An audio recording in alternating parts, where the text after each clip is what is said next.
Live from the Loop Studios in Mendon, Nevada, it's the GenXtalks podcast. Making plans with the boys. I'm gonna hit the town. Yeah, I'm gonna make some noise. I'll push past the pain and my wounded pride. I'm gonna live it up. Yeah, stay out all night. But sure, I've had some better times. And I can't count all the tears I cried. And maybe down my list. Yeah, but the blues to me just fine. Was that dead air? This is bad. This is so bad. They have no idea what had just happened in like the last 5 minutes. That was incredibly okay. Actually, the last hour, because I ran. I know it's been rough, but I went to grab my microphone that you guys see here, and there's a contraption of arms that how this works. And ever since Briggs did the bingo show in here, my microphone stand has been wrong. Something's been loose. It has not been right. I could tell the moment I got back, I'm like, something's not good on it. And now it fell apart. And your answer was, well, maybe you'll just have to hold it. How am I going to hold this contraption? What, with 2 hands? I don't know, but it just glib-globs in here. Yeah, so then I go to fix it. It's almost as bad as an OTR show. Really? Then I go to fix it, and over there something snaps on your side of the studio. Yes. The clamp that was holding the glass on my Mac snapped and came off, and we're both looking at it. I didn't even touch it. It just like came I know. off. We're both looking going, the whole thing's going to fall apart again. Okay. You want to start the podcast I guess the I way can we're start the supposed show. to start it? Welcome to the GenXtalks podcast. It is 10:02 a.m. Los Angeles time, broadcasting from the Loop Studios in Mendon, Nevada. Why'd you make it sound like that? I don't know. Why not? It sounded like you were trying to find a low voice and I don't know. It was like a really weird Should I do it again? lower, like low. Oh, you want it lower than that? No, you had like this low, but it kind Well, normally I just go, welcome to the GenXtalks podcast. That's better. I don't know. Maybe that's okay. it. I don't know what you're Try talking to do it lower, like a Wolfman Jack. I just did that. No, it didn't come across. I'm not doing that for the podcast. I'll do that for an OTR show or something. Not the podcast. Not doing it. I'm not a trained monkey. I can't do things on request. You got to know that by now. Yeah, don't I know it? Welcome to the GenXtalks podcast. It is 10:03 a.m. Los Angeles time, broadcasting from the Loop Studios in Mendon, Nevada.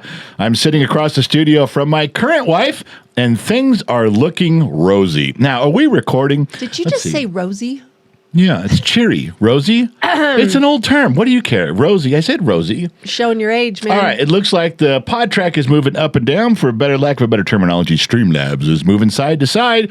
Are we getting a 5x5 from anybody? Yes, our staff. Speaking of OTR.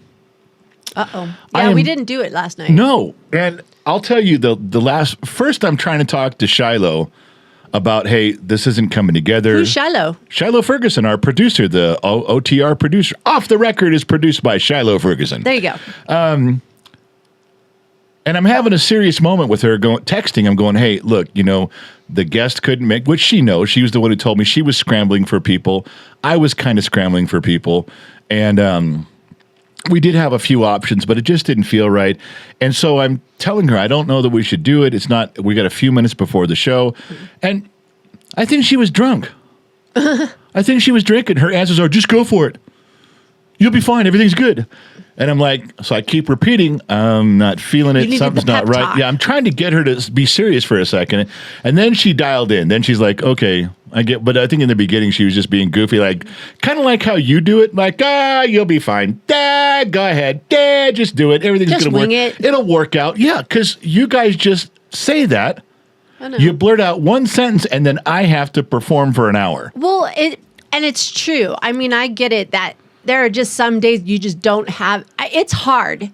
You could have the worst day ever, and then you've got to step into this chair and go, okay. Right. And you had a really busy day on top of it yesterday. And I was ready. I did have some stuff. Yes. I looked up. I was kind of ready to go. And then. But you just weren't feeling it. Well, I didn't feel. Here's what it was. It wasn't going to be a home run. This is what I came to the conclusion of talking with Shai about, and I tried to get this across to her. And I think I finally did. I'm like, look, I don't think people want to just sit and listen to me talk for an hour on Off the Record. Now, you may get away with that on the Bottom of the Glass Nation show. Everybody's drinking. I got it. I don't think on a specific show like a world show, when they're expecting politics, you could just ramble. I don't think on Off the Record you could just ramble. And here's the second part that hit me was, what happens if there's someone new coming to the show? And we've built this up like, hey, it's Off the Record, it's mysteries, it's call-in show. People call in and share their stories, and then no one calls in.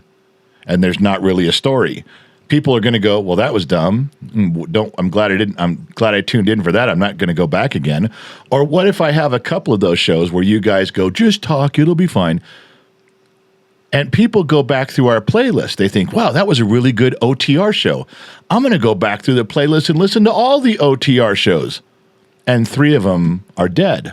3 of them are just me talking. All of that kind of hit me last night, right at the last minute, like maybe 10 minutes before the show. And I'm thinking, I don't think we should do this. I don't think this is correct. I'd rather postpone it and do it on a Sunday, and do a makeup show that really counts. Now, we got away with it a few episodes ago because we didn't have people call in, and I talked about gold stories and the Los Padres mine. I was just thinking about that. So I did. Maybe you need to put that in your back pocket and start the mine stories, because those could go on for quite a while. That'll be 7 episodes. On the filler ones, maybe in the future, if nothing shows up, you could do like a part 1, like just build it up. And even put it out there as, so maybe part come 1. back, like if we have an empty show, start the show with, all right, where'd I leave off last time? Exactly. Yeah, we might do that. That might be a better way to go. Because you might do part 1 and then we might have guests for 2 more shows, and then they have to come back for part 2. Last night I was just trying to communicate that it didn't seem, I don't want to say that I wasn't into it. I got stuff lined out. It just didn't seem right. And we're right in the middle of this controversy with people, some of your people. I won't mention them by name. Wow, my people. They're your people that comment on vertical versus horizontal. That's okay, they're allowed. And they don't like it. And then it's like you tell them, well, we're going to do it on Rumble. Oh, I don't like Rumble. So it's one of those, like you're in a relationship. It's like, well, we're going to go to vertical. I don't like vertical. Well, we're going to put horizontal. It's like picking a restaurant. We're going to put, if it starts in the beginning with someone, it's like, we're going to go vertical. I don't like vertical. All right, we'll do horizontal on Rumble. Well, I don't like Rumble. Sounds like sex. It's like everything you come up with for an answer, they're going to say they don't like it until you get back to where they want you to be. Horizontal on YouTube. And it's like, look, I'm not doing that. We have reasons. I've tried to explain it. And one person wrote on the comment, they said, well, it was nice being part of a channel back then when you guys didn't play the views game. Oh, wow.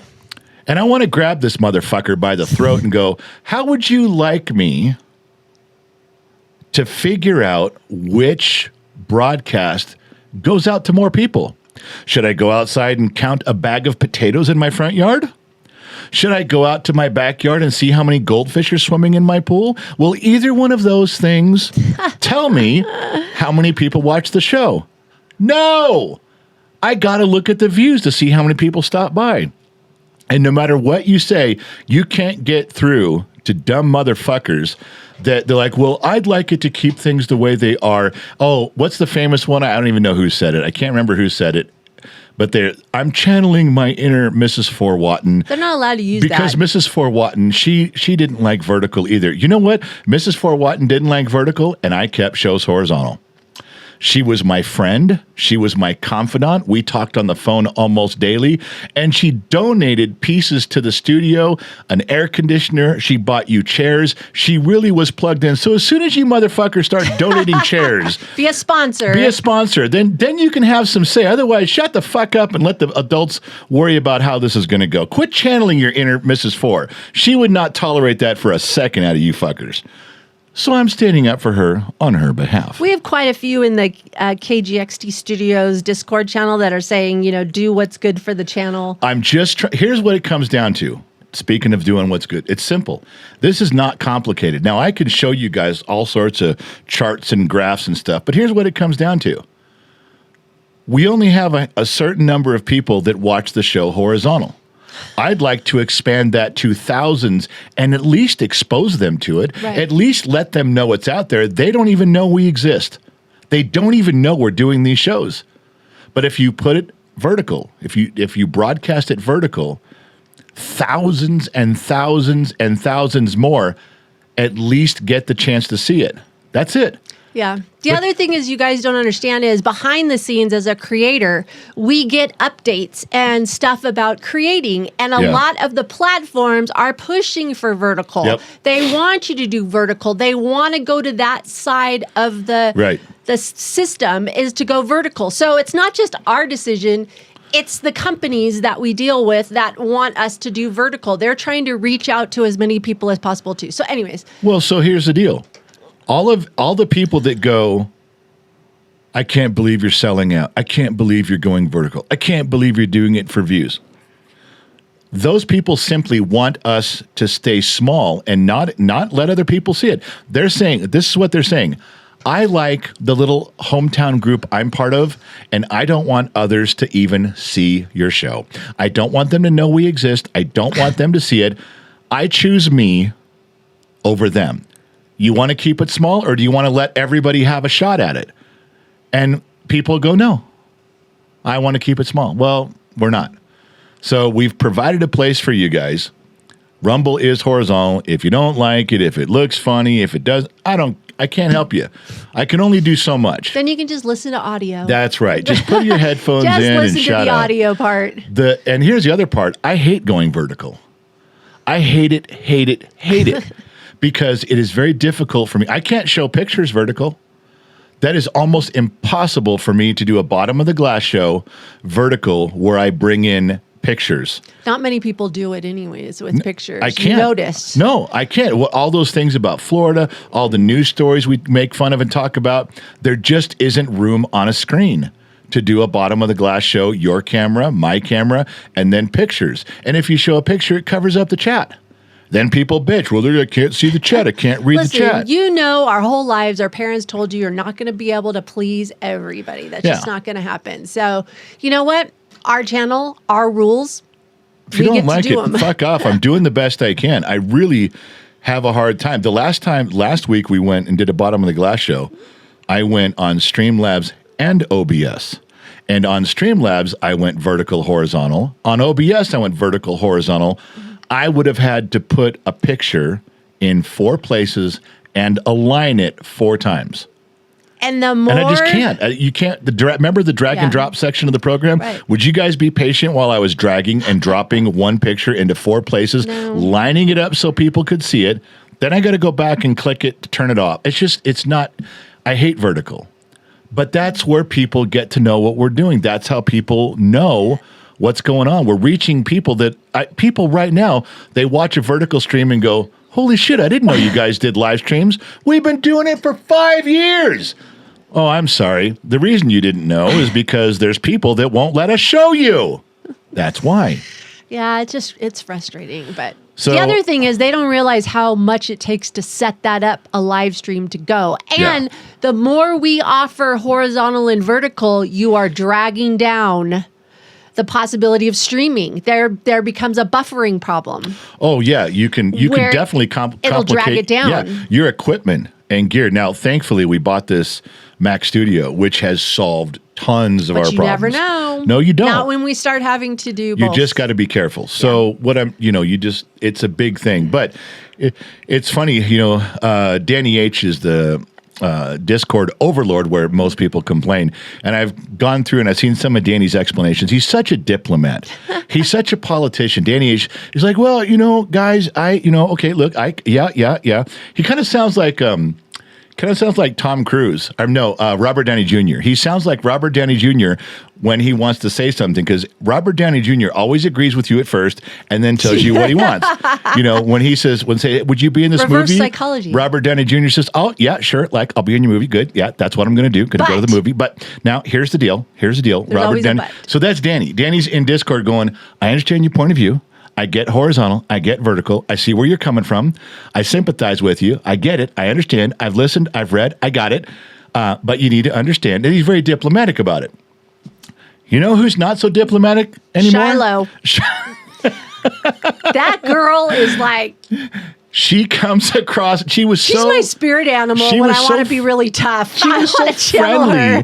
She was so friendly in the beginning, and she would work with people. Then she got to where she would argue and debate. We got to that stage. Yes. And then we finally moved into shut the fuck up, and your opinion doesn't matter. You know who's more blunt than that sometimes is Mary Mathis. Oh. She's like 2 sentences and you're done. There's no explanation. She's done. Here's the only part of this. I don't care that people question it. Here's what I don't like.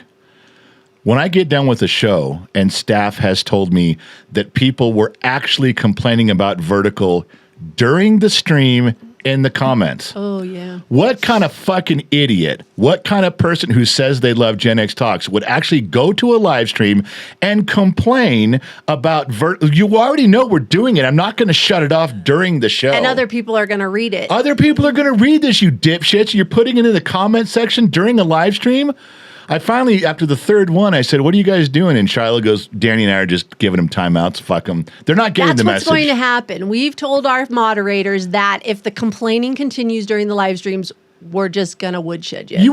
Put them in the woodshed. You want to complain in Discord and work stuff out and have a conversation? Great.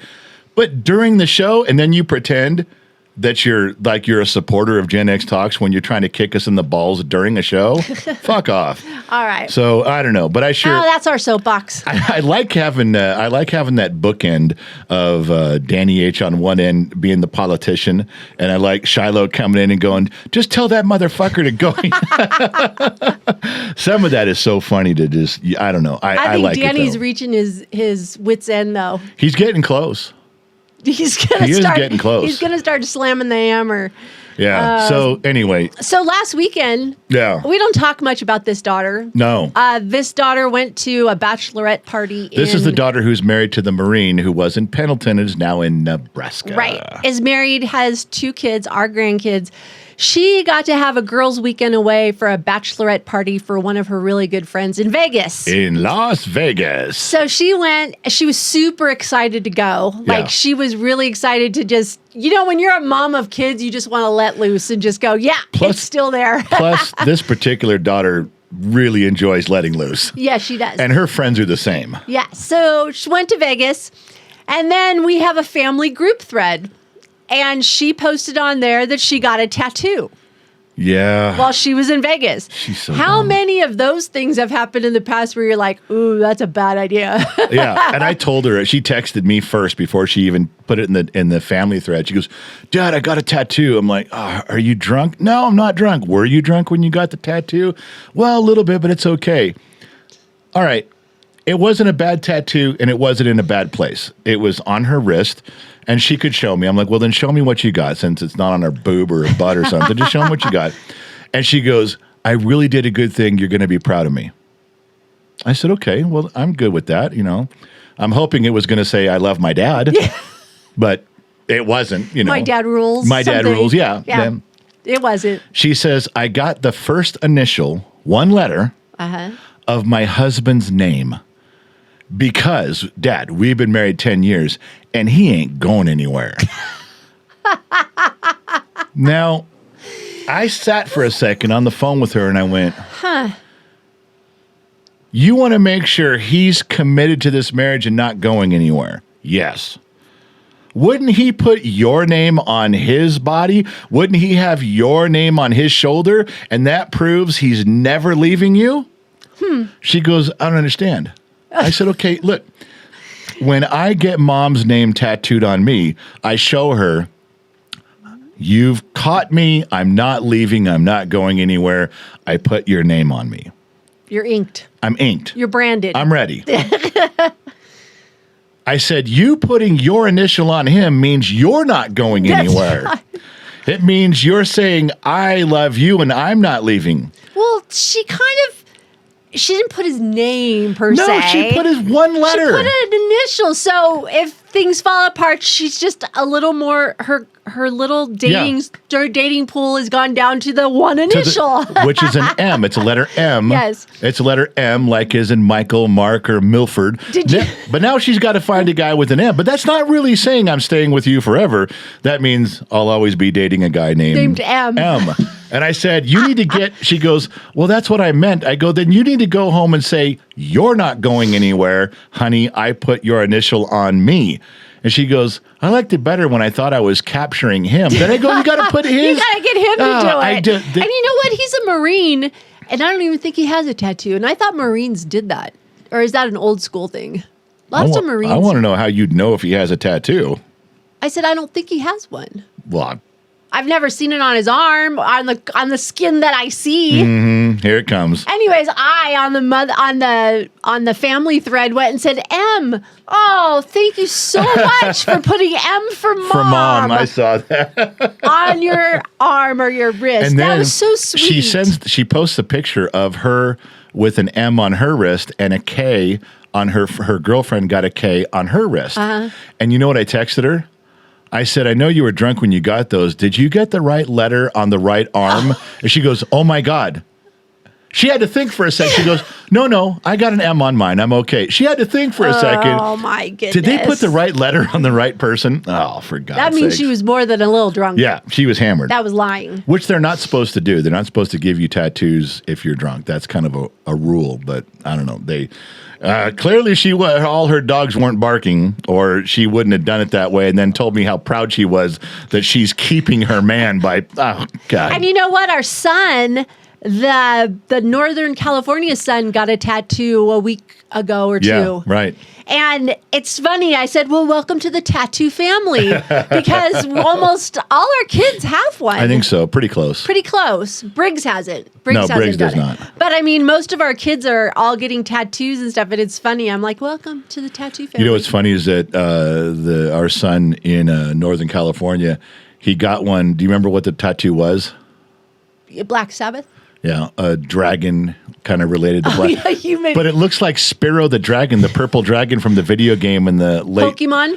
No. Sparrow. I don't think Sparrow's. Oh, Pokemon. I thought it was a Pokemon. No, Sparrow the dragon is a video game from like the late '90s and early 2000s. It was really popular. Purple dragon. And you know what? I think he'd be okay with that. I told him. I said it takes a lot of guts to get Sparrow the dragon on you. He said, that's not what it is, Dad. That's what But he knew what you were talking about. Oh yeah, he did because he's played that game. Which would be totally fine. So that's funny. Speaking of tattoos, yes.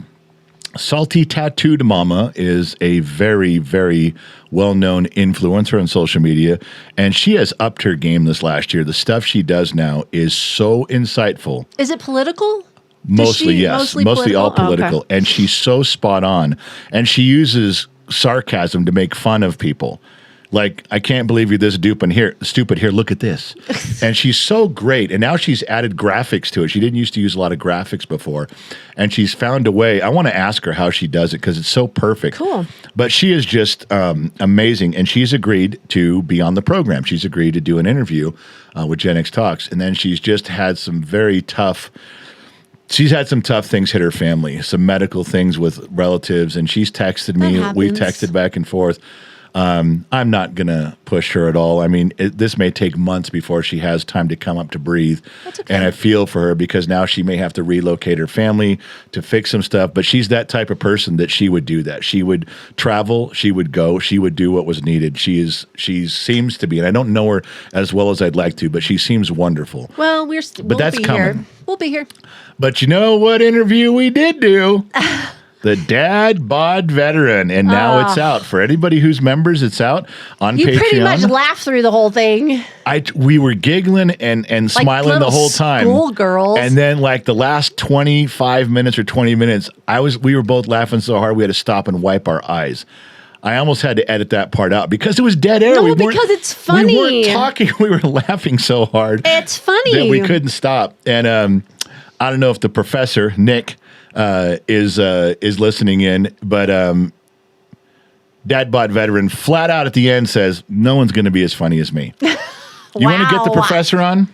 You want to get Slim Sherry on? Yeah, they're not going to be as funny as me. You want to get Kelly Mano on? Nobody's going to be as funny as me. I'm the guy. Whoa, he called them all out. Like I should just stop right there. That's it. You're Why done. bother? Because John has spoken. So the trailer's out there. I'm going to make a vertical trailer. It's going to be really hard to chop it up that way, but I think if I take a couple hours, I could make a vertical trailer, and I'll save the vertical trailer for when it goes public. Right now, it's members only. You got to be a member to listen to it, but it's well worth it.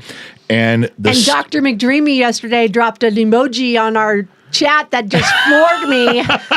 Yeah, I knew what it was, but I wanted to make sure he knew what it was. You think he would put like that eggplant emoji and not know he's dropping a dick? He's dropping a dick. Because you said, okay, in our text we have a group text. Yeah. And so you dropped, hey, I put the trailer up there so he could see it. And then he put up, he goes, the one about and it was an eggplant. Yeah. And I looked at it and went, he did not just drop that. Yeah, because the thing I dropped him was the eat cock thing. I know. He goes, and does the eggplant. You got all weird, like you didn't know what was going on. No, I knew exactly what. You mean he couldn't put a rooster on? No, that was way funnier the way he did it. It was funny. It was funny. I'm like, and I said to him, I go, you didn't just put that eggplant emoji and he's right like, there. yeah, do you not know what we're talking about? Like, yes. And I'm like, no, she doesn't listen to the interview. She doesn't know. I'm currently looking for a new wife. I'll let you know how it goes. I'm trying to distance myself from you. Surprised me. That's all. It was funny. I was laughing all by myself in my office reading that, going, well, I guess he watched it. Well, he watched the trailer for sure, but I think MarcyZavala.com signed them up for the members. I think they get to listen to them. If they don't listen live, I think they've been catching the interviews. I think she did because she told me when they were on vacation that she was gonna. I think so too. So I don't think he has to wait to actually listen to the whole dad bod veteran. But he'll get there. He'll let us know. It'll be funny. But we have a Salty Mama Tattooed is coming up. A Salty Tattooed Mama's coming up. We did Sassy Liberty. She took a little bit to warm up, and then she got going. It was a good, solid interview. We've done Nick Freitas. We've done Dad Bod Veteran. You have our very own Danny H's friend, Adam Miller. Adam Miller, yeah. He is which is really talented, an art that's almost lost, knife maker. Yeah, he's really a metallurgist guy. Like, he can do amazing stuff. And we did kind of an interview with him before, but it came out, the audio on his end came out really bad. So Danny's going to drive over there and set up his equipment so it's solid. That's cool. That way we get a good one. And I'll go back through it from beginning to end. I don't mind. It'll be fun. And then you have the group book interview that's coming together on, I think you're doing it on Sunday. That's going to be your first group interview. I don't know that I'm ready for that because I've never done an interview with like 3 or 4 people where you have to keep them all involved. You got to keep the questions flowing. You can't let any one person talk for like 10 minutes straight. You can't, because then you got people just sitting on camera having a sandwich. So I have never done one of those. I'm going to work really hard at making it interesting. But for those of you, many of you bought that Eric Shores book, and then you listened to the Eric Shores interview. You've listened to the Will Padilla interview. Well, both of them, plus myself, who I was a contributor to that book, and a 4th guy who wrote a really interesting chapter in that book, we're all going on together. Everybody's Gen X. I'm going to pry out of these people short memories, and make us all compare where we were in the world and how similar about the same time all of our stories are about the same things in life. It's going to be very cool. I don't think that's going to be an hour interview. I think that's going to be a long one. I think that's going to go a couple hours for sure, maybe longer, but I'm going to try to keep the pace moving. I don't want to do a lot of editing, but I really, to be honest, if it was to go perfectly for me, I would like to start off with where everybody was in the 80s and have us all over the world or all at different parts of the country, and then say, hey, when Pac-Man came out, and have each one share, oh, I saw it at Chuck E. Cheese. Oh, I was at 7-Eleven. Just real quick, where did Pac-Man, where did you find it? What's your memory? Or where's the first time you played Atari? What game? What was the first position? What was the first heartbreak song you remember growing up in junior high or high school? And have them say, just music ruled our world back then. can we all identify with what all of us are saying? I think if I could find a way to do that, and I don't know if I can, but I'm going to try to pull 4 or 5 different parts of the country together at the same time and see if I can get those stories out quickly. Speaking of music, the other day I was thinking, I had the music going in the background, doing everything around the house and everything. And I remember, do you remember if we weren't in school, our radio was on? When we got in the car, our radio was on. We always had music playing in our life. It seems like it's shifted now. We have TV. We have 24 hours a day television that you can have on all the time. Yeah. It feels like some people watch TV more than radio now. But I remember our lives, we moved with music. Yeah. Our feelings move with music, depending on what kind of mood we were in. A song can come back from 1984, and I can tell you what time of year that song came out. Because if it was a summertime song, I know right where I was when I heard it, when I was listening to it. Or if it was around Thanksgiving or Christmas, if the song came out then, I know. But it also was right related to relationships. Sure. Like there's a song that'll trigger a girl that you dated or a guy that you dated. And it was like, bam. And it's just like, I guess we didn't realize back then how much it flooded our world. I didn't realize that I was living in one of the best times ever, from let's say 1975 to 1990, okay? That 15 years in the San Fernando Valley in Southern California, in the suburbs of Los Angeles, where the beach was an hour away, skiing was an hour away, deserts were an hour away, and I could watch people filming commercials and TV shows. I thought everybody was living that life. At that time, I didn't really realize not everybody had what I had. And with the movies and the music of that era, maybe you could compare it to the 50s. That might have been just as exciting to grow up. But let's talk about how much music influenced our life growing up, because I was thinking back, my parents are the silent generation. They weren't boomers, but silent generation. So we're talking music back to the 40s and 50s. Big band era. Yeah, so I got exposed to that, Mitch Miller, Lawrence Welk, all that stuff. And then here comes my brother and sister. They're late 50s into 60s, 70s. So I've got music going back all the way to the 30s and 40s. Yep. But I got Beach Boys. I had all this stuff growing up that my brother introduced me to, my sister. And then here comes my introduction, the 70s and 80s. And I'm like, holy crap. And then I was thinking, I don't know if anybody remembers when we started having kids, Radio Disney came out. Yeah. And that was they didn't mock it, but they took like bad words out or whatever you want to call it. And then they started playing it and exposing our kids to music. And I just remember being in the car and listening to Radio Disney because my kids were in it. And I just think it's radio. I don't even know what Radio Disney was. I was working. I don't know. That was your gig. I heard about it, but whatever. But it was smart. They did a really great thing doing that. So anyways, I was just thinking about how much I've been exposed to. But you started by saying that how much it influenced us. And I don't know that it did. I've been in discussions. I've been on other people's podcasts before where someone will say, the interviewer will say, well, Gen X Dad, General, how much did 80s music influence you? I don't know that it did. Because, other than, the times of how you dress or how you dance, listen to what I'm saying, because this can go either way. I really believe this can go one of two ways. Did 80s music influence the girl I was with, the car I drove, the clothes I wore? Or was I already doing that and then 80s music came along and now I associate the music? The music was the add-on. I was already doing all those things. You can't say, well, boy, Don't Stop Believin' by Journey. Isn't that just the greatest girl song? I don't know. Yeah, but not because, oh my God, there's Journey with Don't Stop Believin'. Better go get me a girl. I didn't use the music and go do stuff in life. I didn't listen to the Beach Boys and go to the beach. I was already at the beach. But when you were at the beach, did you listen to the Beach Boys? Yes, but that's not. I don't think the music influenced me as much as it did. It was the icing on the cake of my life. Now, maybe nobody understands that. Maybe I'm the only person on the planet who has backwards thinking like I've got. But I just questioned it. I've been on podcasts where people bring that up, and I say, well, did the music influence us? Or did we influence the music? Did we, were people already surfing and the Beach Boys wrote surfing songs?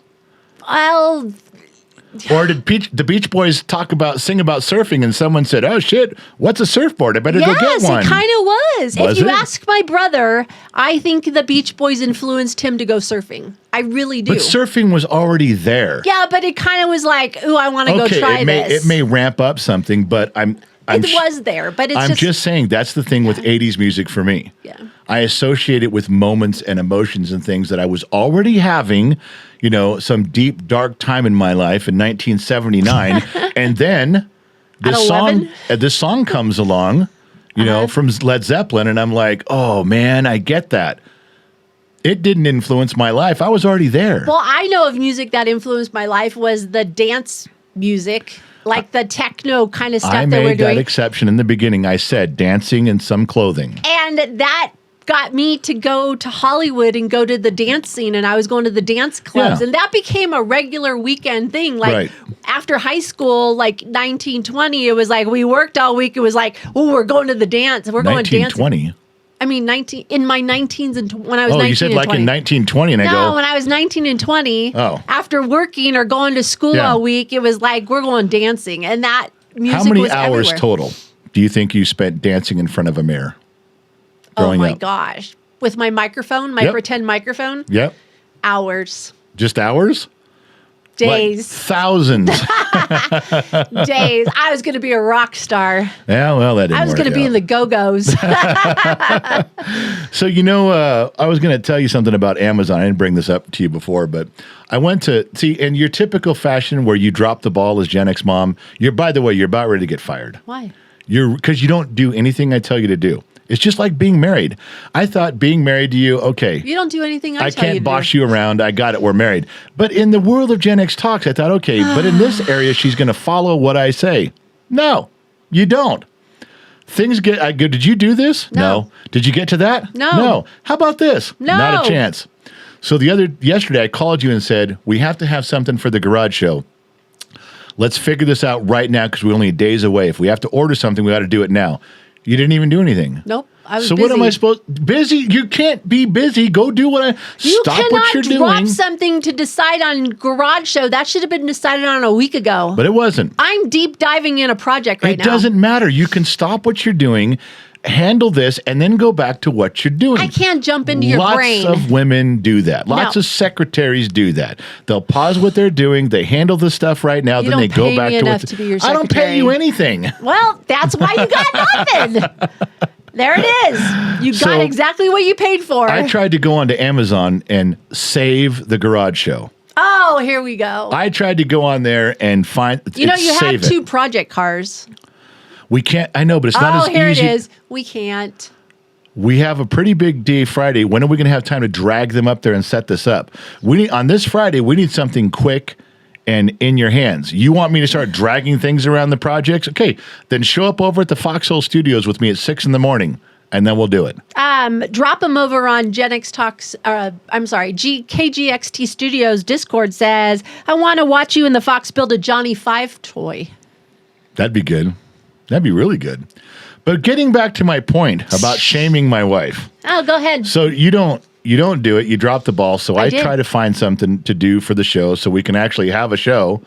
And I found a couple cool things. I'm not going to say what they were on Amazon. And I made sure that I could get them tomorrow, which is today. So I ordered like 3 things. And as I'm going to check out, it says it'll be here in 2 days. So I backed all the way out again, and I made sure, okay, this item can be here tomorrow. This item can be here tomorrow. This item can be here tomorrow. I go to check out. It says your items will be here in 2 days. And I'm like, okay, what am I doing wrong? And I couldn't figure it out. And I really was upset because it needs to be today. Apparently, and I don't know if you know this or not, and I just learned this yesterday, that we have an Amazon credit card like it's from the company Amazon. Right. If we order on the Amazon card, we get it tomorrow. It's not prime delivery, none of that. No. It doesn't have to do with that. if I changed it to one of my personal credit cards, it does not ship it out till tomorrow. And I'm like, then I found a little flag that came up and says, and all it says is this: because of your choice in changing your payment method, your items will not arrive on time. Mm-hmm. And I went, okay. And now I got to be fair with you. I'm supposing that it was the credit card because when I put it back in as the credit card, it said it would come today. So they didn't really spell that out for me, but I'm like, wait a minute, I changed my payment method. What do you care? You're getting paid. Right. If you're getting paid, deliver my shit. Yeah, but that's starting to be a big, huge thing with Amazon. So for many people, when you pay yearly for Amazon Prime. Right. Yeah. It used to be you paid for it and you would get your packages faster. Well, there's people starting to talk that it says that. It'll say you'll get it in one day, but then when you go to check out or after you think it's coming the next day, they'll send you a thing going, oh, it's delayed. Right. They're starting to say that kind of stuff. So now you're paying for Amazon Prime Video. You get the Amazon Prime Video with your thing, but you're still paying like $120 a year. Okay, so these are two different things. No, but also Prime Delivery that's what's called, Prime Delivery. They're starting to like push the goalposts. Well, this is to keep it simple on my end. We pay Prime every year. We pay for Amazon Prime. Right. But it still won't deliver next day unless I use their card. That's the other reason why and I was changed. Like, this is just dumb. So I don't know. I paid on my card. Mainly because my wife has run up our balance again and I got to pay it off again on the Amazon card. That's my job. And I don't know if we're going to have it in time for the garage show or not. Well, I can always go to Hobby Lobby. They did not have the selection of the stuff we were looking for. You have no idea. I have to physically walk into Hobby Lobby. But then you physically walk out with a basket full of shit. Possibly. Not possible. There is not one time you've ever been to Hobby Lobby and come out with like a bag. Bullshit. One bag of stuff. Bullshit. When? Right at Christmas time, I had to run in for the cookie tins that I did for the kids. I walked in and got cookie tins and came out. I call bullshit. Really? I have the receipt. Probably. Well done. Bullshit. One time in your entire life. Well done. Okay, well, see, I have the ability. I'm not saying that would happen today. Yeah. But if you want me to go, I will gladly go to Hobby Lobby. Okay, well, I'm really going to make you mad. What else is new? If this doesn't work out on our busy, busy Friday, I'm driving to Harbor Freight, and I'm getting oxyacetylene set up. Huh? Torches, 2 bottles, oxyacetylene. Oh. Because I just had a blonde moment. I thought of something. Oh, God. If you have a washer, you know what a washer is, like a metal washer? A flat washer, right? Yes. Okay. I do know what that is. If you heat up metal, it expands. So if we were to take a washer and heat it up and measure it, because the Sun Valley Fox has precise measuring equipment. Yes, he does. Would that washer be a little bigger? I would say yes. If a washer is heated up, it would probably be measurable just a little bit bigger. Uh-huh. What about the hole in the center? Does the hole in the center get bigger, or does the metal expand and the hole get smaller? Oh. So I don't know, but I'm going to spend $400 on an oxyacetylene setup. You just bought a press. I'm sorry. You didn't buy anything. You didn't get anything. I just told you I'd go to Hobby Lobby. There's not going to be any. Okay, if they don't have anything there, I'm going down the street and spending $400 and then a bag of washers. You have a crushing machine We can't do that every week in a row. You have to mix things up. And if you're not going to do your job, $400 there's consequences. for oxyacetylene, so that's $400 at Hobby Lobby. No. We just need a few little handheld things. If you're making my life more difficult, it's going to cost you. That's all I'm saying. I made your life difficult many years ago when we said I do. And it's still costing me. Exactly. Hey, I have something funny to tell you. Did you really make that Lewis and Clark thing with my brother on it? Lewis and Clark I made graphic. I made the graphic. I made the joke one time, like just in passing. Yes. That for those of you that don't know, the Lewis and Clark, which everybody knows from history, Lewis and Clark. Well, some people do. Most people do. And I said, what you don't know is that it started out as Lewis and Clark and Joe. And he was part of that expedition. And then halfway through, he left the expedition to go to Hollywood to be in silent films. Then people said, dude, I'd buy that shirt. So I made the graphic and put it up on the member site because it was just part of a funny story. The members on Patreon, the members on the General's Lunchbox, the YouTube members, when I make that joke, they know because they were listening. Right. They know the It's story. funny. That was funny. And now you've made a little picture to go along with it. Well, there's more than a few people said make that a t-shirt. I'm going to make that a t-shirt. And well, I've already drawn it up as a shirt. I just didn't press go, but it's on there. It's pretty cool looking because he's decked out like Lewis and Clark. I love and it. he's pointing off in the distance like he's helping lead the expedition. But he has a glass of Jack Daniels in his hand. I don't know. See you later, boys. It was, he's like, I got to go to Hollywood. Yes, I did make that shirt. It was just, I just didn't hit print. I didn't hit order. Nobody can find it yet. It's kind of a draft, but I did think it was funny. Well, you should send it over to me because I am revamping the whole store. Yeah, which you is can. taking days. I can't tell you. Let's talk about that for a second.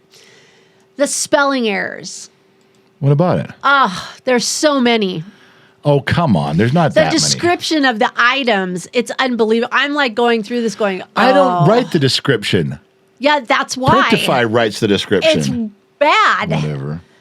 It's just a mess. So I'm going one by one, item by item. Well, there's only 960, so Something like that. you should, by the time you get done, you should probably be eligible for Social Security. It's a long ways off there. Oh, that was funny. That was really funny. I'm a funny guy. Just ask me. I'll tell you. So, trip to California. Did another one without you because didn't want it to hurt like Idaho. I left late, went straight down there, got there late, got there like at 9 or 10 at night, crashed out the hotel room, woke up the next morning, dressed, packed my stuff. I just want to be done. Had my meeting. And I was on the road by 10 o'clock. I was on my way back. So literally 7 hours down, 7 hours back, and I was done. Got mostly accomplished what I wanted to. I got to go down one more time with the trailer now and start picking up vehicles and stuff that we have there. But I think we're on the right track. But we sold one. Well, we sold one building and I leased the other. No, sold one of the cars. Oh, yeah. We sold one of the cars. They're doing that tomorrow, actually, exchanging the money for the title. Because I gave Chris and everything the title. I signed it, and he'll handle that for me down there. That's one less car we have to worry about getting back up here, so that's good. But I had something happen while you were gone. So I didn't sleep really good that night when you were gone. The dogs were with me. I had one on the bed with me and one on his bed on the floor. But it's not the same without your husband. I was tossing and turning and couldn't sleep or whatever. And then I heard a noise She missed me. in the middle of the night. She missed me. And the dogs sat up, like they heard it too. So I thought, okay, I wasn't dreaming or anything, or I wasn't thinking. So, but they didn't bark and they didn't like run to the door or anything. So I was like, I wonder what that was. Maybe because I told you it was windy. So I thought, okay, maybe it's the wind. But I got up, I went to the bathroom, walked around the house. I didn't see anything like out of place. And the week prior we had an earthquake. So I was thinking, okay, something happened. Went back to bed. The next morning I came into the studio and I was opening the blinds and I went, oh. The front of my Mac. The front of his Mac, the screen, I don't know how it didn't break in half, but it fell over and it was laying in your chair. Yeah. And I was like, oh, that might have been the noise. For the members that have been following along on the member side, you guys remember that this is the Mac I've been piecing together. I cut it all open, MacGyvering it. I built my own cooling fan for inside of it. I drilled a hole in the back of the Mac so I could plug it in.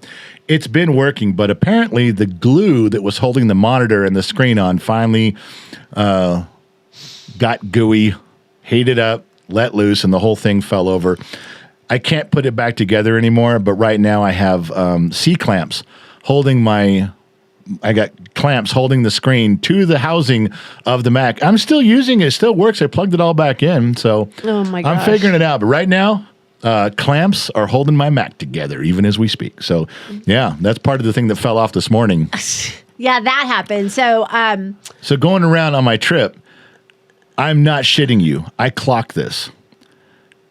We've all been on a 2-lane road where 2 cars ahead of you get side by side and stay there. Oh, These motherfuckers went 20 miles side by side.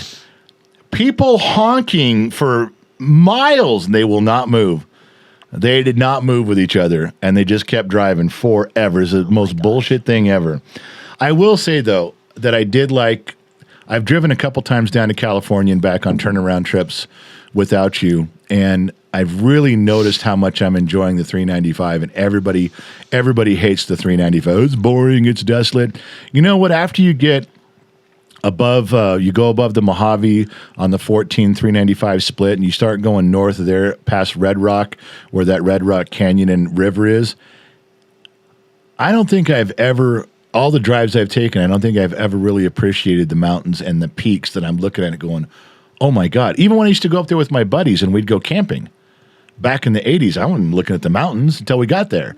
And I really saw some stuff that I'd never seen before, and I was amazed. I mean, I really started taking it all in. And, you know, because a lot of times you and I are talking, and if you're sleeping, I usually have the radio on. I'm just not, you know, I'm not as interested in looking around. But this last couple trips, I have really seen some stuff that I think I've overlooked. So it's been good for me on that too.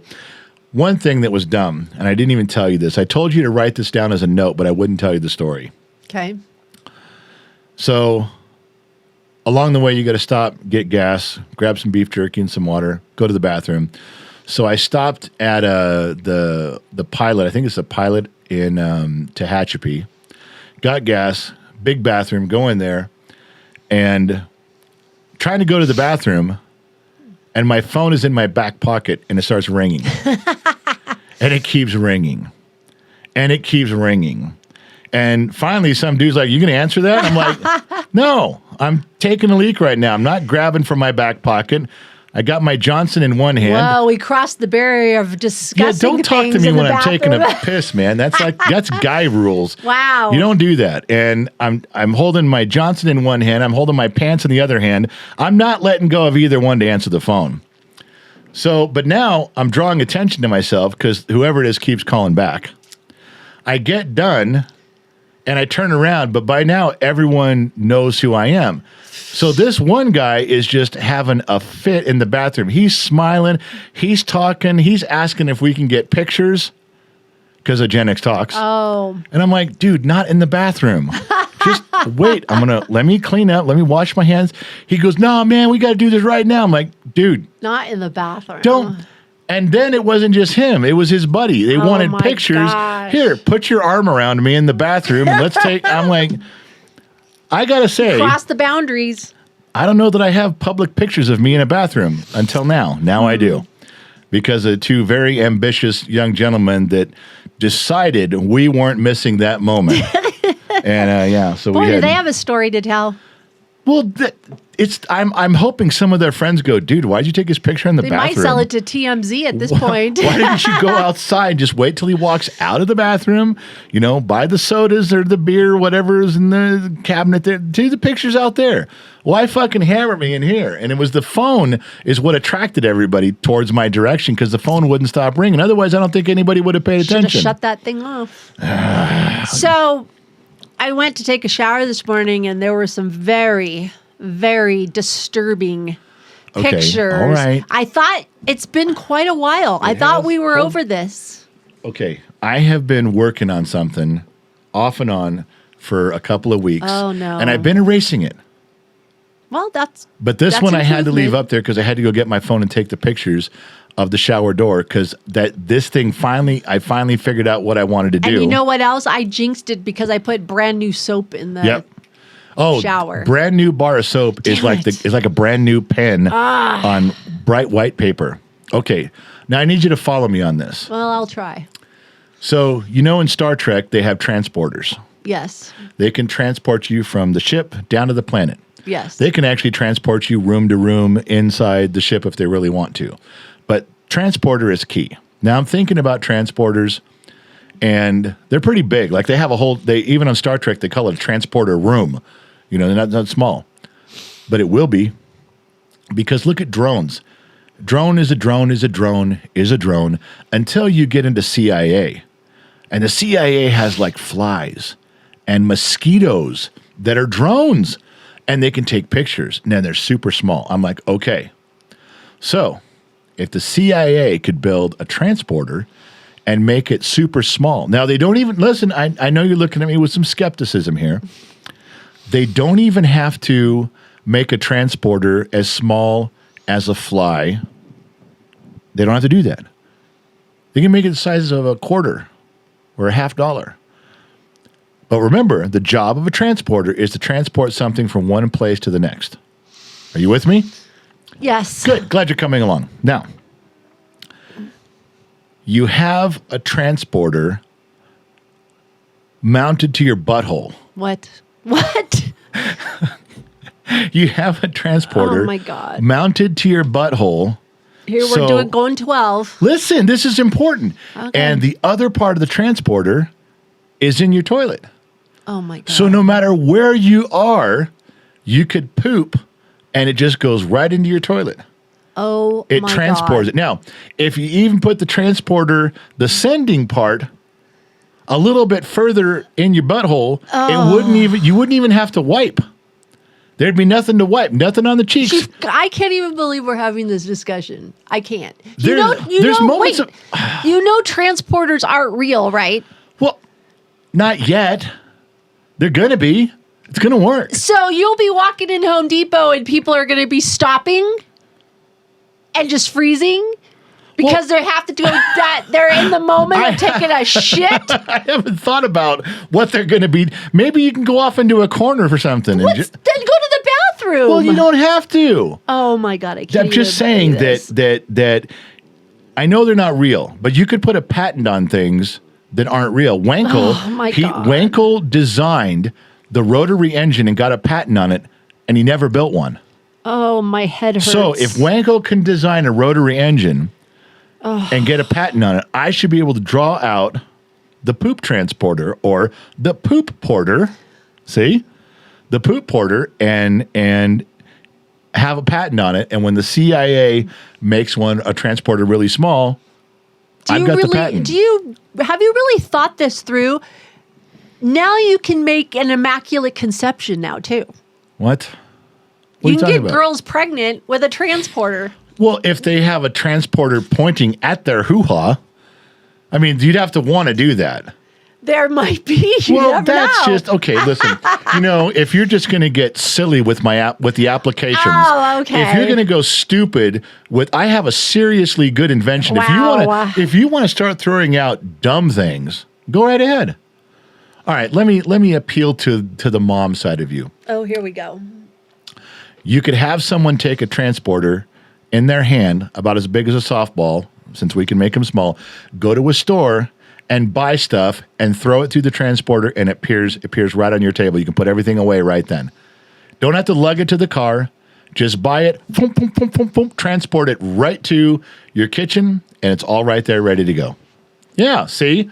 See the look on your face? Now it's not just a dumb idea anymore, is it? Well, you went from the size of like a microchip to a softball size. Well, if we can make it that small, you make a poop porter. But if you don't make it that small, there are other applications for it.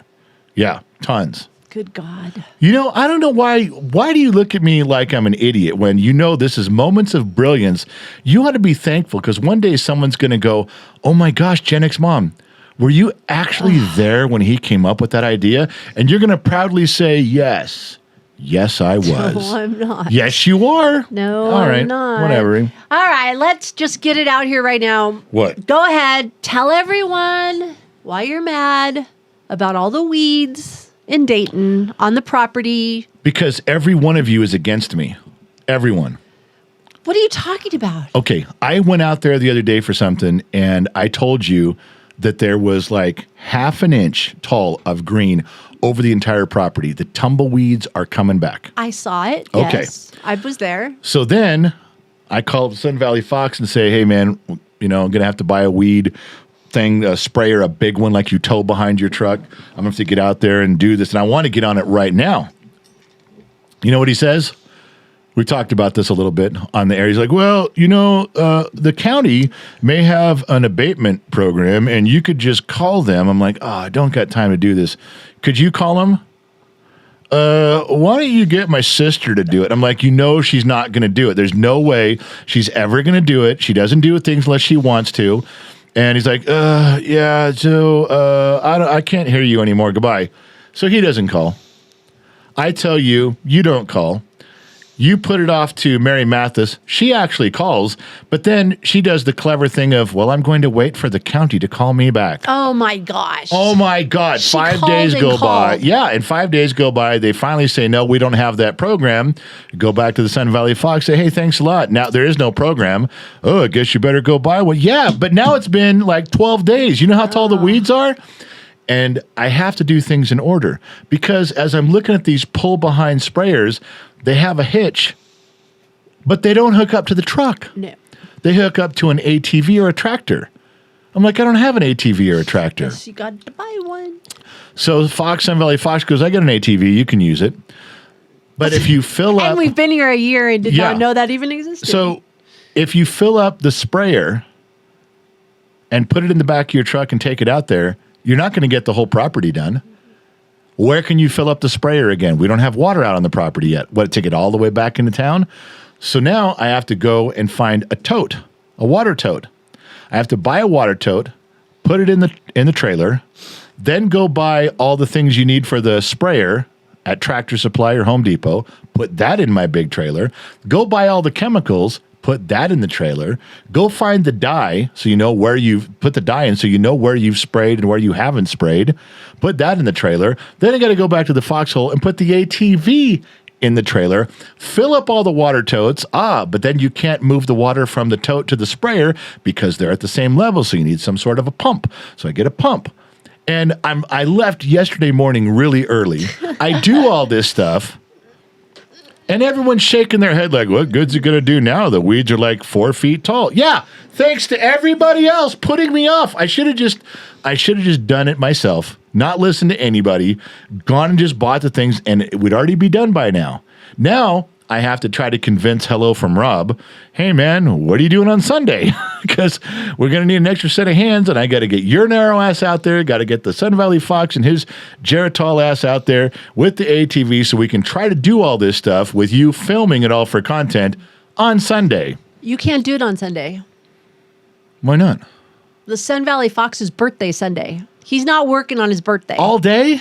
All day. He's not working on his birthday. We couldn't go out there for like in the morning? I won't even allow you to take the Sun Valley Fox on his birthday. Why not? You've already put the weeds off this far. I told you Monday. Let's let him go. What am I got Monday for sure? Is Monday clear? I already cleared Monday. I Monday's said Monday okay. was a work day. You didn't listen to me. I even put it on the calendar. Monday is a work day, so nobody would schedule anything that day. Can the Fox go on Monday? Did you check with your brother? You have to check the warden.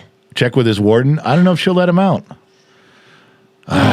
Well, it's just, you know what? Everybody's got these ideas on what you should do. Do it this way, do it this way. Meanwhile, the weeds are growing. I thought you had a truck that was supposed to have a water tote in the back of it that was running on our property at one time. Huh. We're not done with Big Blue yet. We're getting so there. you do have a truck. Well, yeah, but it's not ready yet. It's close. It's getting there. Yeah. Why are you looking at me with a confused look? Or It's not confused. It's like... So anyway, when I had to run all those errands, I did find totes. I didn't find totes. Hello from Rob found totes on Craigslist or Facebook Marketplace or something for $20 a piece. Drove all the way to North End of Reno, got the totes in the back of the trailer, came all the way back. I remember I had to go pick up the trailer from the foxhole. So I was stopping at, there's a gas station on Johnson Lane. One gas station. In the middle of a neighborhood. On Johnson Lane. It's kind of a cool little place. I'm just not sure the quality of their gas. I don't know if it's really good. It's not like Mobil or Chevron, but I figured, all right, I'm running kind of late. I'll stop there. One guy in the parking lot pumping gas. Nobody else even around. There's even a casino in this a little tiny casino in it. Neighborhood gas station. Johnson Market and Casino or something. Something like that. Anyway, so... I pull up and jump out, and the one guy there, he's not even 20 feet from me. Hey, man, I follow you. So we had a long conversation, and it was nice. But I want to tell you something. I think God put this guy in my path for a reason. Oh, yeah, we had this talk, yeah. We did. I'll tell everybody else now. All right. I think it's a good story to share. I don't mind talking to people. I kind of will talk as long as you want. If you're a fan of GenXtalks and you see us in public, I'll take a picture. I'll sign an autograph. I'll talk as long. I'm genuinely interested. So this guy he had his son there, and his son was talking to, and he was telling me this story about how he had his family had land here in northern Nevada since 1942, and he sold everything and moved to Georgia. It didn't work out. He didn't care for where he ended up. He didn't care for the weather. He just didn't work out, so he came back. But he kind of lost the land now because he sold his family's land, and his one of his relatives let him put a kind of a mobile home on their property, and he was kind of explaining it to me. And he, at the end of the story, he didn't seem super happy about it. And I said, well, like maybe his wife was upset or something, like, well, great. You sold everything. You moved us across the country. It didn't work out. And now we're back. You jerk. It's like that saying, you sold the family farm. He didn't say that she said that. He didn't, but it was the way he was explaining it. He wasn't happy. I felt like he felt like he had let his wife down and his kids. And I said, he made a bad decision. Right. And I think they were letting him know. But he was back and he was working. He seemed happy. But I remember this is the part of the story that I thought might be kind of interesting. Is I said, look, man, why don't you just remind your wife that you're the type of guy who tried it? He says, what? I said, look, how many people don't go after their dreams because they're too afraid to sell everything and grab their hat and their coat and go across the country? How many people are afraid to pack everything up in a pickup truck and just go? But you did it. Mm-hmm. And he's like, yeah, but it didn't work out. So what? Remind her that at least she married a guy who's willing to try. Sometimes things don't work out. Sometimes you take a shot in life and you end up living in a trailer. But you took the shot, man. Did you have a good life up until then? Was everything good? Yeah, it was great. You took a shot, it didn't work out. Are you doing good now? Yeah, I'm all right.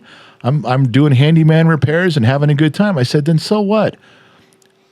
Just because you took a shot and didn't work out doesn't mean you're a failure. You're more, the guy who's more of a failure is the one who never tries anything, who never picks up and moves. Right. And I think in talking to him, I don't know, it looked like he was standing a little bit taller. You just gave him some affirmation. His shoulders came back a little bit like, yeah, I am that guy. And I think that maybe that interaction, maybe God put that guy in my path more for him than me, because I didn't know what he was going to say. And I just rambled out thoughts like I do on our shows. But I really think that guy left there feeling probably better than he had in years and had a little more confidence going on. And if that's true, that's the way it looked. I'm glad. That's good. Because I want, just from the brief information I got, that's how it seemed to me. So it was good. It was the nicest guy at the gas station. It was, it turned out really well. And all stories don't go that way. As you might have noticed, got stuck in a bathroom taking pictures in Tehachapi. That one didn't go so well. The gas station in Minden went pretty well. So it's hit and miss when you get recognized out there. Now, we've had issues with the washer. Yes, we have. We bought a brand new one. We bought an expensive one. We bought a Maytag, a nice industrial set. Thought we'd have this forever. This would be our last washer and dryer. And we've had nothing but problems with this thing the entire time. And I'm on the phone with you the other day, and you're walking around the house doing some stuff while we're talking, and all of a sudden you go, fuck! And I was like, what? Now, you want to tell everybody why you screamed? Because the washer stopped like it normally does. And here, we just had it repaired a week ago. Yes. And I was mad like it was happening again. She was cussing. She was screaming. And then you said something odd. You go, and this time it's weird. The whole thing shut off. Yeah, it totally shut off. So, problem solver that I am. While we're on the phone, while she's cussing about the washer, I looked to see where it was plugged in because they told us that to reset the computer, you got to unplug it and plug it back in. So I noticed, one plug was in there, and I traced it back to the dryer, and I'm like, where's the plug for the wash machine? And it happened to be behind the wash machine. So I climbed up on top of the washer, got over there, grabbed it. But I'm like, how did that happen? So it actually jiggled itself out of the plug. But what was funny was that you were cussing and screaming about the washer, and then I'm just listening. I'm driving, and I'm listening, and her tone changes like, oh, well, hang on now. Hey, hold on a second there. It's unplugged. And then the light bulb went on the other way. Well, how did it come unplugged? I'm like, I don't know. You're yelling at me about the washer not working. Then you figured out it wasn't. It was just unplugged. Now you're yelling at me. You know what? It would have been worse do? if I kept thinking that it broke down and I called the guy to come out and he goes, you could have just plugged it back in. At least I'm not that blonde. He would have looked at you. Don't call me again. Have your husband look at it first. At least I wasn't that blonde. Oh, that's true. All right. We have a lot on our plate the next 4 or 5 days. I think we got a lot on our plate all the way through September. I think it's coming. Don't say that because that just makes every day. We do. Today, of course, is podcast day. But everybody's going to be hearing about this 3 weeks from now. Well, no, there's a lot of people that are going to hear it. No, the podcasts come out each week. Oh, okay. Sorry. So like this morning, last week's podcast is available for the public. Oh, okay. So they get it in a week. But today we have to do the podcast. We have to edit and post it for all the members on 3 places for members. Then we have our regular workload of stuff we have to do. Yeah. Then we have a Bottom of the Glass show, which is going to be in vertical format. For those of you not paying attention. Wait, what'd you just say? When's the Bottom of the Glass Nation show? Isn't it tonight? No. Wait, what's tonight? World show. Oh, World show. That's why I'm like, wait a second. World show, which is going to be in vertical format. For those of you paying attention. Okay. Then tomorrow, our schedule is so screwy. We have to get up in the morning, sometime around 10, go to the Sun Valley Fox's Foxhole Studios. We have to set up as much as we can for the garage show. Drive into town. We got to meet with Tony. Tony's a guy. I know a guy named Tony who's got floor plans, and hopefully he just gives us a bunch of floor plan choices so we can leave for your house. Yeah. House plans. That we go over to Daddy's Tacos. We're going to film over there for about an hour to an hour and a half. Briggs is meeting us over there after work. Then Briggs is getting on a plane and going out of town for a day. He's got something he's going to go do. We have to leave Reno after we film, race back to the Foxhole Studios, finish setting up, and do a show, which is why we can't drag cars around tomorrow. We don't have time to do that. We actually have to have something simple and in hand to do for the show that there's really no setup. It's just kind of there. I don't know now if we're gone and those things do come in from Amazon tomorrow, we may have to drive all the way back here to get them. And if they're not here, we're just kind of stuck. I've already said I'm going to Hobby Lobby. If you can get something at Hobby Lobby, and if not, we're going to Harbor Freight. And we're heating up a $400 washer to see if the hole shrinks. $400 washer? It's what it's going to cost. At the end of it, you and St. Donna are going to go, you spent $400 on a washer the size of a quarter to see if when you heat it up, if the hole gets bigger or smaller. Yeah. No comment. That's what it's going to be. No comment. You put me in this position by not following directions. No. Now I'm here. So yeah, today's a big day, busy day. Tomorrow's a busy day.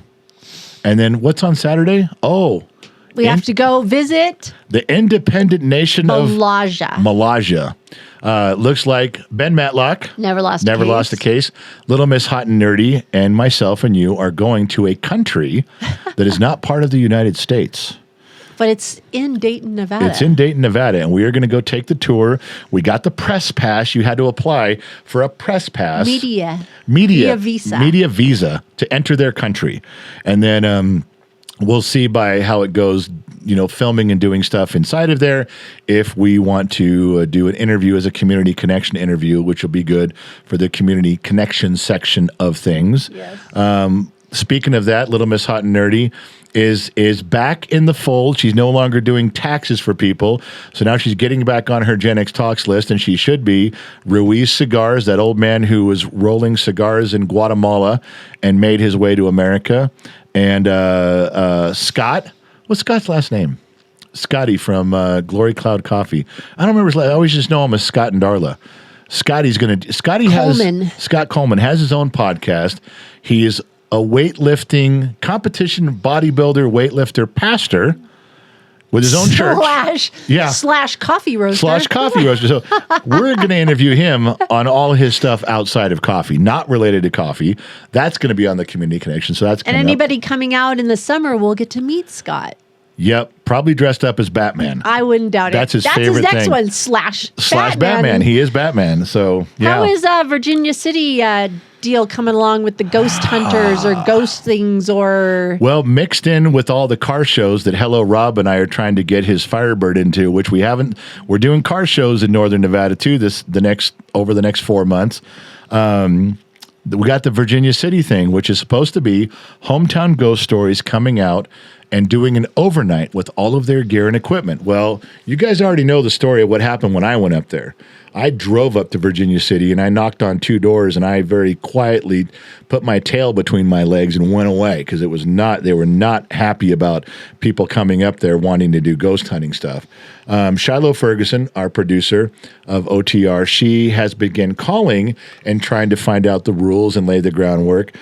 She got really far. The problem is that they want $1,000 to lock you into their building all night where you can do your stuff. That's a lot of money for one night because we're not going to get that much money back on views and content at all. Hometown ghost stories are like, we're broke. We don't have money for that. And so Shiloh offered to pay like out of the $1,000 because it's really their event, $1,000 for the night. They're getting the content, not us. We're just there. So she offered to pay $400 of it from GenXtalks. And Briggs really wants to go. Briggs wants to go all night. And I said, well, if we pay a part of it, you can represent GenXtalks and you can go locked yourself in the old Opry House. I'm not sure that Hometown Ghost Stories wanted to pay the other $600. I wasn't super excited about the $400, but I would do our part as GenXtalks and help out. And then they want you to sign. It's not an NDA. It's a Who's they? The Opry House people, Okay. Virginia City Opry House people want you to sign a non-disparaging clause that you will not be disparaging. You not be negative. You won't say that you won't talk bad about them. Yeah. Because that's what the whole town is upset about, is that people come in there and they say bad stuff about Virginia City, and it's really damaged the town. So everyone in town is guarded. Shiloh thinks that if I go sit with them and explain to them, we'll pay the money and we'll find a ghost. We won't leave here without, we'll make you guys look good. We'll make it look, like there's something there. We'll promote the town. She seems to think that I may get a little further. I may have to go up there and sit with them and go, look, we're not going to sign stuff where you get to tell us what we can do. And the Hometown Ghost guys seriously are not going to do that. So if you want to just do this on a handshake like men, we'll pay the money and we'll make you look good. Okay? Just trust me on that. We're not here to make you look bad. We're here to make you look good. And she seems to think that may work. And if it doesn't, we're not going. Yeah, but you can't control the other guys. No, I can only speak for me. Right. Hometown Ghost Stories. Well, I'd have to straighten them out when they got here and say, if you don't go back to what our mother used to say, I'd have Can't say something nice. Don't say anything at all. You have to go sit them down and straighten them out and say, there's the rule. I mean, and I don't know if this is going to come to fruition, but they really want to come out here. They really want to do this. And I guess between Shiloh and them, there's other places to go. There are things in Minden. There are things in Carson. There are things in Reno, but they want to go to this area because this is a hotbed of activity for ghosts and ghouls and goblins. So that's what they want to do. So we're trying to make it work one way or the other, but it's just ran into a few hiccups, as you might say. Not quite as smooth as you'd think it was going to go. But they're working on it. Hometown Ghost Stories has figured some stuff out. Shiloh's done more work than I just went up there one day and talked. Yeah. But she's sending my fat ass back up there to sit down. It's not going to make or break us. No. It was an idea. It was a great idea. If it would work, it'd be fun. But they're sure making it difficult. Maybe it's just not meant to be. Maybe in Virginia City. So maybe this just isn't it. You know what the term hungover, where that came from? No. It had to do with a long time ago. I think it was like in the late 1800s, early 1900s. Is there somebody at the door? There's not. Okay, sorry.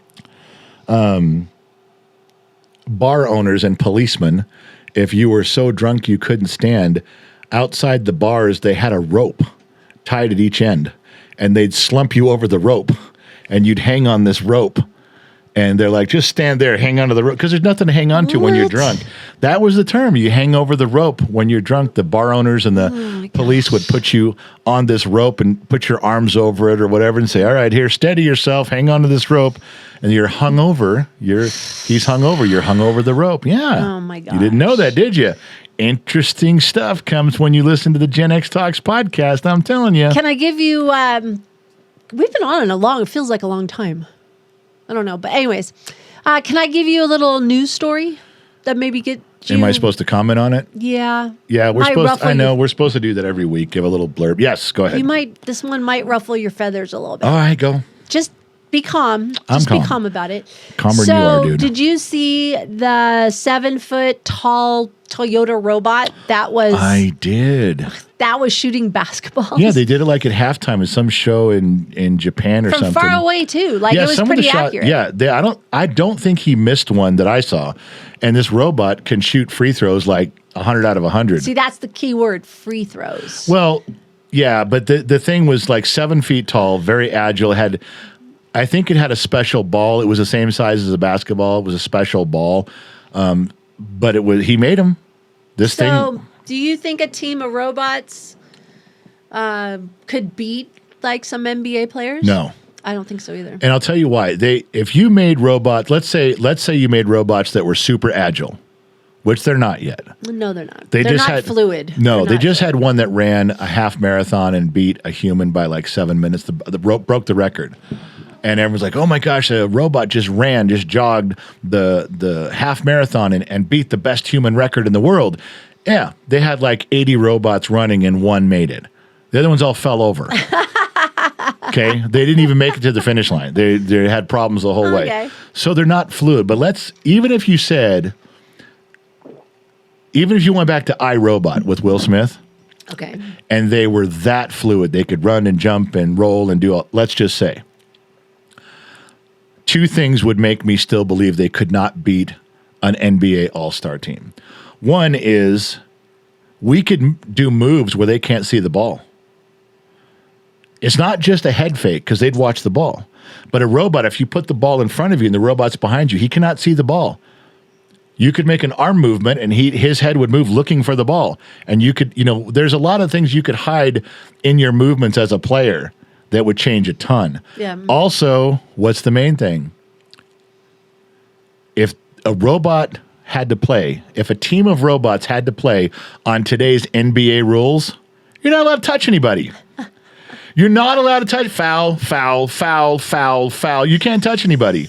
Now, you program a team of robots and say, play like the late 80s, early 90s, they'd fucking put us all in the hospital. Those are some knockdown, drag out, punch you in the face. You play with the Pistons in the late 80s and early 90s. You put robots with those rules, we'd be dead. In the first quarter, every player would have a broken bone and be carted off.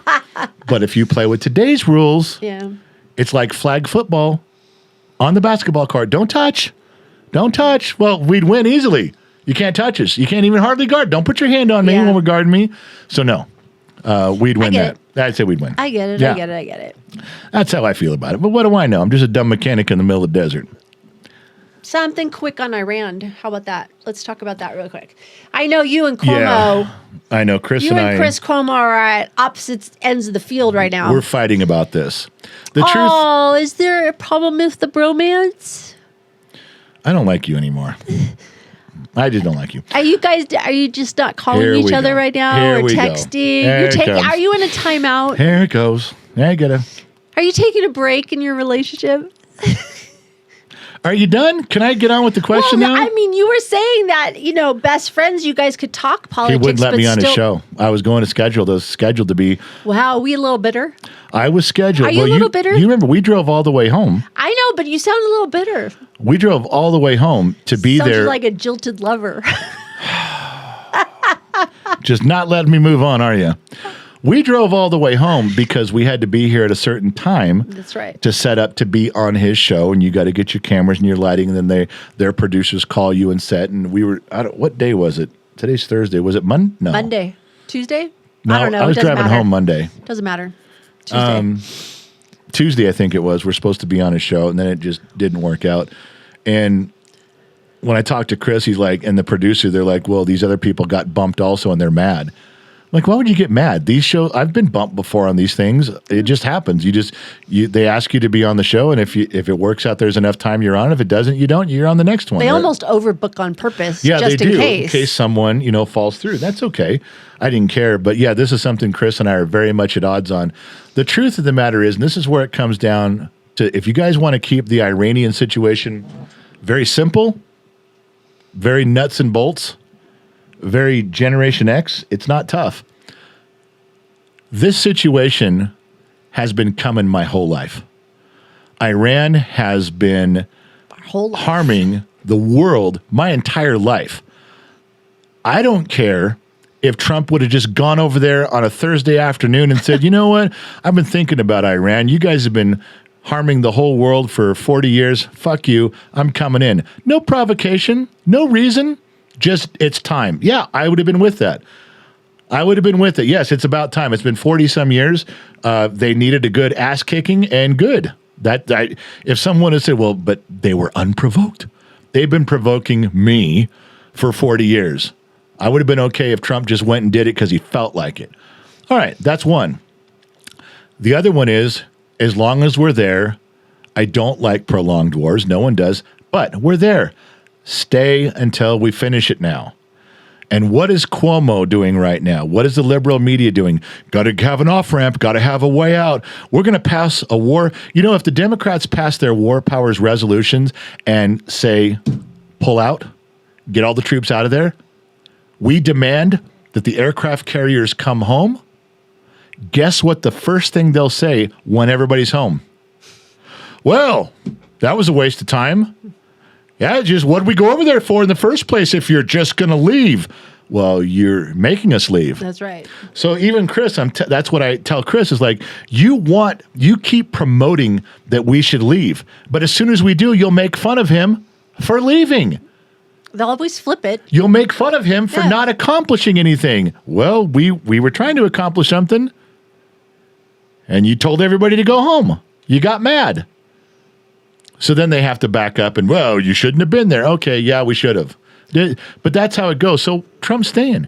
He doesn't give a shit. Well, I haven't seen the news. We stay until it's done. Yeah, I didn't see the news this morning, but yesterday, I guess Iran is hiring pirates in the Strait of Hormuz right now. No, it was them. Was it them? They're acting like pirates. Oh, okay. So Trump goes, yeah, keep pushing it. Keep pushing. I mean, he's just about done with them. Well, he's like the parent. Yeah. And these are these little kids. They're not listening. And it's like, okay, here comes dad. Here's we have to stay now, in my opinion, until we get all the uranium out of there and there's regime change. That's it. We cannot leave the same people in charge. That's dumb. Because even if, let's say it was a 10-year war, which no one wants a 10-year war. At the very end of it, if we leave and the last guy standing is in charge of Iran goes, and I'm part of the old guard and I hate you, he can walk around saying he won. Right. He can walk around saying, look, we outlasted America. They were here 10 years. We outlasted them and we won. And that would be accurate. If they can outlast the infidels, they can claim victory. No matter if it's a 2-month war or a 2-year war. Yeah. You have to change the guy in charge to be treating the people of Iran better and being friendly to us. We're already there. We're in it. So let's just support them and let's finish it. That's what you got to do right now. It's the bottom line. All right. And I don't care about being there. They had a long time coming, in my opinion. So, yeah. Anything else? I don't know. Have we done a car story for a while? I don't know. Do you have a car story or no? I did one last week about did you? About the $12,000 or the $19,000 Toyota truck story. Oh, okay. Well, we can let that go. Kind of there. I think we're done. Are we? I think so. All right. I don't know. I have made some notes. notes. I have to go to Hobby Lobby. Oh, my God. I'm just going to give you $100 bill. No. and you can go to Hobby Lobby. Nope. That is the only way to restrain you is to give you cash. Nope. And tell you to hang Does on Hobby to Lobby it. have a credit card? I I hope can get not. credit? No, they don't. God bless it. No, they don't. Sure, they don't. fun. I'm tons of fun. You are no fun. All right, so I think we I don't covered like everything. this like older age not being able to buy whatever I want shit.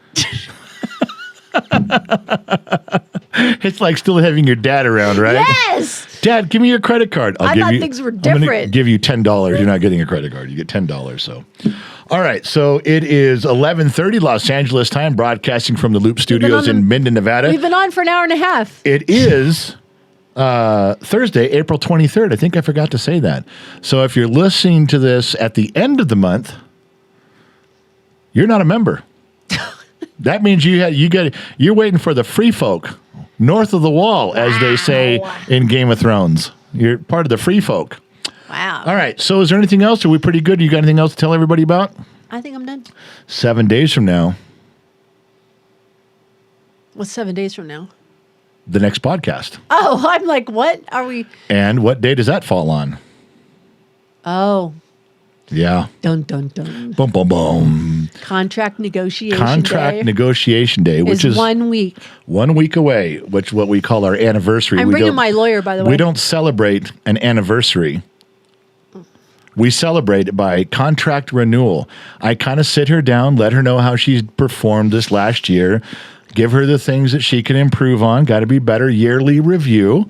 And then if she agrees to improve things, then I will sign her up for 1 more year of being my wife. Things don't go well. I retained a lawyer this year. Figures. That figures. No. See what he can do, because I don't care. I don't give a shit. All right, so if there's nothing else in the podcast, that's what you have to look forward to. Remember, if you are a member, a real member of YouTube, if you are a member of Patreon, if you are a member of Facebook called The General's Lunchbox, that's a real page, those are where you get all the behind-the-scenes content. That is all the stuff that we only share with the members. It's not fit for human consumption. We don't put it out there for everybody. We do a lot for you guys, and we try to put the members' content out there almost daily for everybody. Shows you what we're doing, but you can also check the calendar. The next 4 days, the GenXtalks calendar, which is at the bottom of GenXtalks.com. That calendar is going to fill up with all the stuff that we've got going on. Some of the stuff you can participate in. Some of the stuff is just letting you know what we're doing. But it gives you access to everything going on in the GenXtalks world, and there's a lot going on. I want to leave you guys with one last thing. And I've mentioned this to 3 people, and 3 people only, and now I'm going to let it be known to you guys. We get a lot of bad comments and good comments. We get a lot of hate. We get a lot of love in GenXtalks, as any social media channel will. There's always ups and downs with that. So I have gotten very good compliments in the past, and I've been very grateful for all of them. But in the last week, I got 2 compliments that have probably hit home and made me feel better than I've ever gotten in all the last 5.5 years or so of GenXtalks. One of them was we talked about in the beginning of the program. We talked about how there are people dissenting in Discord about, vertical and horizontal, and when we miss a show and how bad it is to miss a show, people complain. And Shiloh Ferguson, we talked about how she kind of runs to our defense. She's on staff here, so she's very vocal about that. But something that she's been telling people, but she called me, or I called her, we were talking on the phone, and she said she went and looked it up. She goes, I manually went and looked at YouTubers all over, the highest, biggest following, biggest subscribers YouTubers on the planet. I looked at them. And she says, GenXtalks. She said, we at GenXtalks put out more content every month than anybody else. Now, there's a YouTuber out there that gets 1 billion views. I got you. But what do they put out? 1 video a week? If they're a musician, 1 a month? Do they go live stream? Do they even live stream? Sometimes they don't. Yeah. There's other people that say, well, we put out one good video every 2 weeks. Now, maybe they have more subscribers than us. Maybe they got more followers. Maybe they get more views. But she was talking about content because that's the effort on our part. And she told me she was mad. She goes, we put out so much content and people complain if you miss a show. We put out so much content and people complain when we try something new.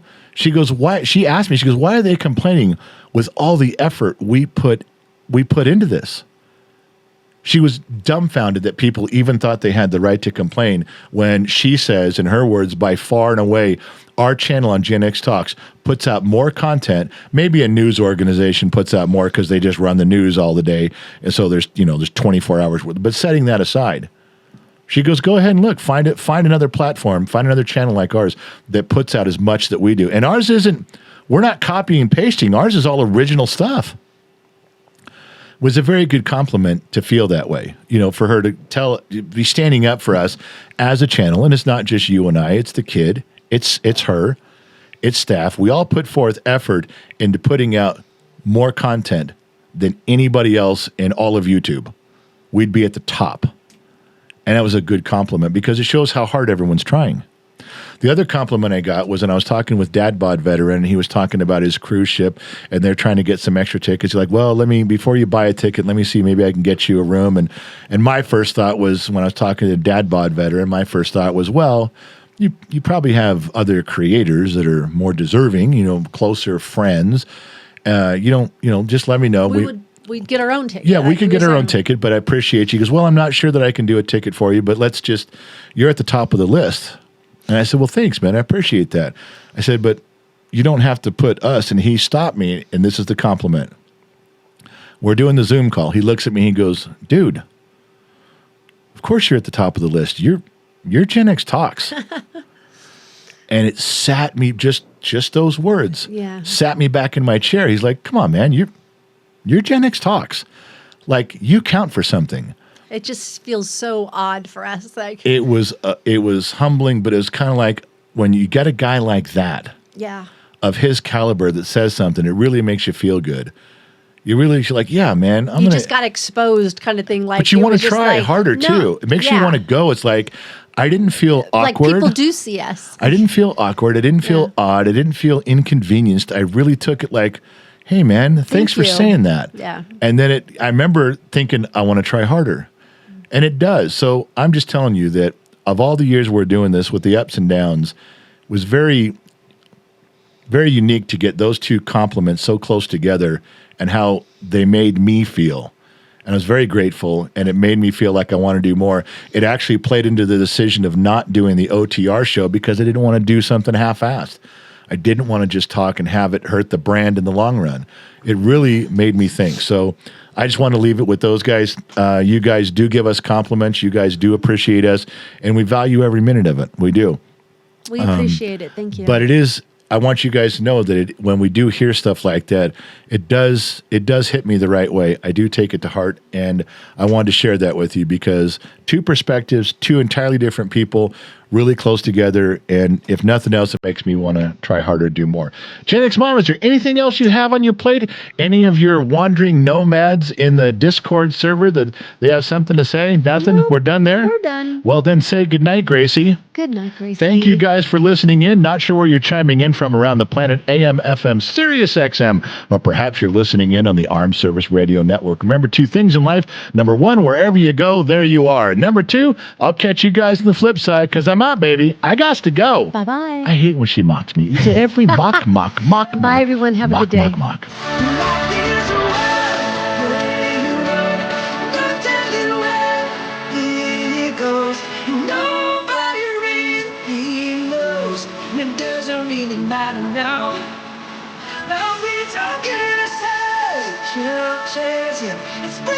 It's real, no less.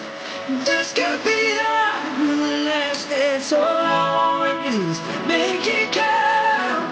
Even now, even now.